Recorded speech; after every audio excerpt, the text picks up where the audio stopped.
एक सच्ची दोस्ती की मिसाल। साल 2002 की बात है। दिल्ली के एक स्कूल में दो लड़कियां पढ़ी, आर्या और स्नेहा। दोनों की उम्र लगभग थी 8 साल, लेकिन स्वभाव में जमीन आसमान का फर्क था।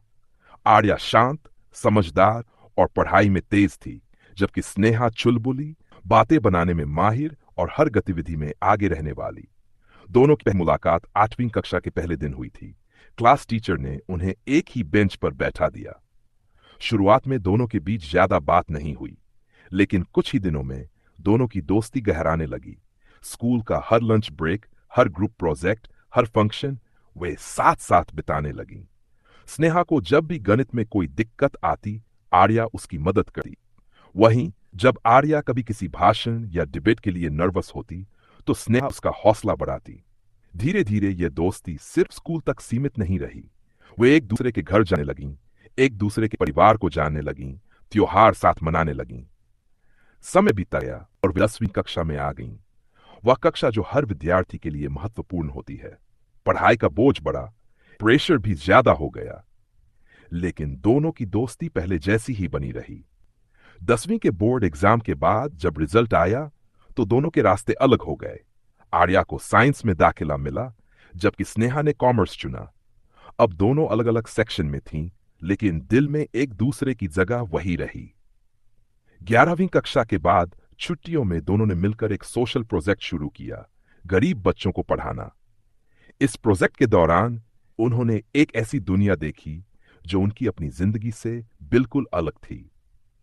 उन्होंने जाना कि दोस्ती सिर्फ मौज मस्ती नहीं, बल्कि साथ में कुछ अच्छा करने की प्रेरणा भी हो सकती है। 12वीं के बोर्ड एग्जाम के बाद दोनों अलग अलग कॉलेजों में चले गईं। अब जिंदगी में नए लोग, नए अनुभव थे। शुरुआत में रोज बात होती थी, लेकिन समय के साथ वह बात हफ्तों में बदल गई। एक दिन स्नेहा ने आर्या को मैसेज किया, क्या हमारी दोस्ती भी अब बीते दिनों की बात हो गई है? आर्या ने जवाब दिया, नहीं, दोस्ती कभी नहीं बदलती, हालात बदलते हैं, लेकिन दिल में जो जगह है वो हमेशा रहती है। कुछ महीनों बाद स्नेहा की मां की तबीयत बहुत खराब हो गई। वह अस्पताल में भर्ती थी। उस समय स्नेहा बुरी तरह टूट चुकी थी। जब उसने सबसे ज्यादा किसी की जरूरत महसूस की, तो आर्या बिना बताए अस्पताल पहुंच गई। उसने स्नेहा का हाथ थामा और बस इतना कहा, मैं हूं नन। उस दिन स्नेहा की आंखों से आंसू झरझर बहने लगे। उसने महसूस किया कि सच्ची दोस्ती का मतलब क्या होता है, वो जो सिर्फ हंसी के पल न बांटे, बल्कि आंसू में भी साथ हो। कुछ साल बाद अब दोनों अपने अपने करियर में सफल थीं। आर्या एक डॉक्टर बन चुकी थी और स्नेहा ने एक एडवर्टाइजिंग कंपनी में मैनेजर की पोस्ट संभाल ली थी। लेकिन दोनों ने हर साल एक दिन जरूर तय किया, फ्रेंडशिप डे। उस दिन वे साथ मिलती, पुरानी यादें ताजा करती और नए वादे करती कि चाहे दुनिया कितनी भी बदल जाए, उनकी दोस्ती कभी नहीं बदलेगी। एक दिन आर्या को एक जॉब ऑफर आया, विदेश में काम करने का।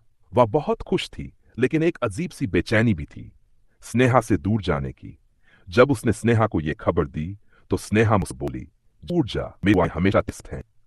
विदेश जाने से पहले आर्या ने एक छोटा सा गिफ्ट स्नेहा को दिया, एक फ्रेम जिसमें दोनों की बचपन की तस्वीर थी और नीचे लिखा था, दोस्ती वो नहीं जो वक्त के साथ बदल जाए, दोस्ती वो है जो वक्त को बदल दे। निष्कर्ष, आर्या और स्नेहा की कहानी सिर्फ एक कहानी नहीं, बल्कि हर उस दोस्ती की मिसाल है जो समय, दूरी और हालात के बावजूद बनी रहती है। सच्चा दोस्त वही होता है जो सिर्फ खुशी में नहीं, दुख में भी साथ दे, जो बिना कहे समझ जाए कि हमें उसकी जरूरत है। आज के डिजिटल युग में जहां दोस्ती अक्सर ऑनलाइन और फॉलो बैक तक सीमित हो गई है, वहां आर्या और स्नेहा की दोस्ती बता है कि रिश्तों को भाने के लिए समय नहीं, दिल चाहिए। अगर आपको यह कहानी अच्छी लगे तो कृपया मेरे चैनल को सब्सक्राइब करें, लाइक करें, कमेंट करें और शेयर करना न भूलें। धन्यवाद।